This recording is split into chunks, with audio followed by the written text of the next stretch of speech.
polynomials and rational functions. That's what we're going to work on today. Just so y'all know, this is kind of where we've been. We finished these 4 units to begin with. This was like first semester, and now we're getting into quarter 3, where we're going to talk about polynomials and eventually advanced systems of inequalities. Just FYI.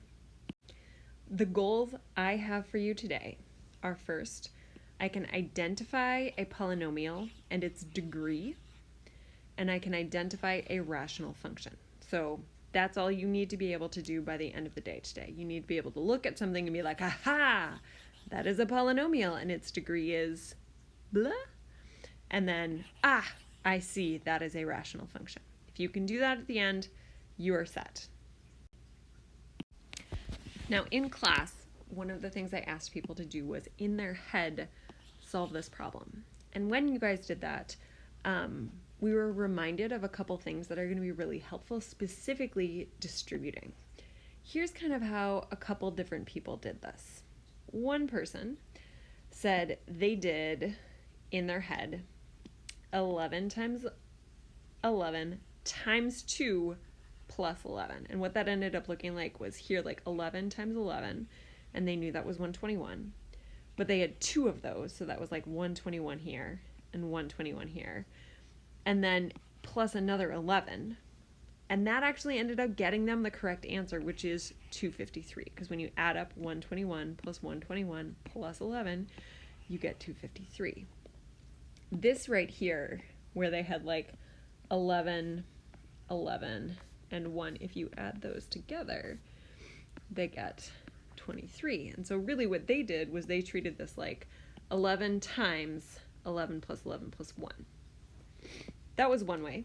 Another way somebody did this was they literally said, okay, what if we had 11 20s and then 3 11 3s? So 20 times 11 is 220. 3 times 11 is 33. You add those together, you get 253. And then the third way that somebody did this was like, they thought, well, 23 times 11, that's like 23 times 10, and then 23 times 1. So you get 23 times 10 is 230, and then 23 times 1 is 23. 230 plus 23 gets us 253. And the reason that we did all of this is to remind ourselves about distributing. You have probably seen distributing a lot more like this, where you've got like x minus 2 times x minus 10. And if you were going to distribute, you might do it something like this, where you'd say x times x is x squared, x times 10 is a positive 10x, negative 2 times x would be minus 2x, and then negative 2 times 10 would be minus 20. Here you'd get 10 minus 2x would get you 8x, and you would finally get x squared plus 8x minus 20. And what we find is that this pink expression here is the same expression as this one down here. And that's going to become pretty important for us. Some of you might have learned this distribution using the box method, or you might like using the box method. If that is your jam, I have no problem with that. What we do is we take x minus 2, we need to treat that as x and a negative 2, and then x plus 10 is x and a positive 10, multiply x squared, multiply negative 2 times x, multiply x times 10, and then finally multiply negative 2 times 10, we get negative 20, and then you'd still have x squared, negative 2 and 10 would get us 8x, and then negative 20 there. If that works for you, I have 0 objections to that. That's totally fine. The important bit is that you're able to see that this pink expression up here is the same as this expression here in the box. This is also an example that we did in class where we had x plus 1 times x plus 2 times x plus 3. And basically what we did was we were like, okay, let's pretend like this part doesn't exist. Let's just focus on this. We distributed that, and we got that this section right here was equivalent to this. And then we were able to distribute again this with this using the box method. If that works for you, great. If you want to do something else, that's fine. But the long and short of it was that this expression up here was the same as this expression down here. You might want to pause the video and see if you guys can convince yourselves of that, but just another example. Now at this point, you are very reasonably thinking, but why? Why do I need to know that this thing is the same as this thing? And I'm going to answer for you. It is because what we are learning about, my friend, are polynomials. And in order to successfully know about polynomials, you need to know different kinds of them.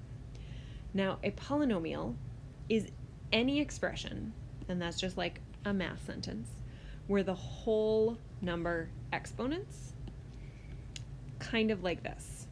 For example, 5x cubed minus 2x squared plus 3. Notice, there's only one variable. That's important. We only have like x. It's not like x and a or b and q. It's just x. And the exponents here are both variables. And I want you to note that this is what we would call a degree 3 expression. And the reason for that is that the degree is the highest number, and like 2 is less than 3, so there's a 3. Here's another example. Negative 3 minus x to the 5th. This is degree 5 because x to the 5th. 2x squared plus 9 minus x. And normally we don't write that little 1 right there, but it definitely exists, so know that. But this is degree 2 because 2 is the biggest exponent. In general, a polynomial is any expression where you can have some number, so this could be like 5 or pi or 10 or negative 6, where you have x to some exponent, then some other exponent. Like if this was a 5, this would be a 4, this would be a 3, etc., etc., etc. And the exponents must be non-negative. So these are examples of polynomials. So let's get some non-examples.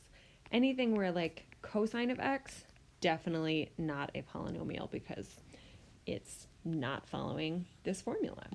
It could, however, be, it could also not be if you had something like 4x to the 3rd plus 2x squared.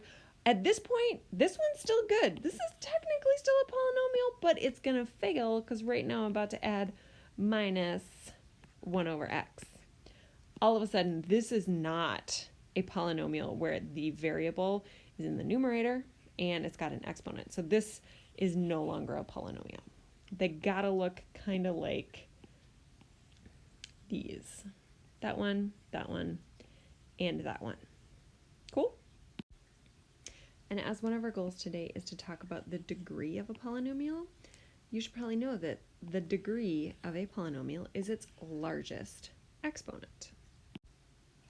And that's fairly straightforward when you have something like this, where there's no x over here, but we got a 5, a 4, a 3. Clearly, in this case, we have a degree 5, because that right there is the biggest exponent. Boom. That's pretty cool. Now, in this case, make sure you're paying attention to the exponent. We have 11,000 x plus 2x to the 15th. This x has a secret little hidden 1 exponent because there's just one of them there. And this one has a 15. The 15 still wins. Don't get tricked by the 11,000. The 15 is the exponent, so this would be a degree 15 polynomial. What about this one? Now, this is where you got to be kind of on your toes here.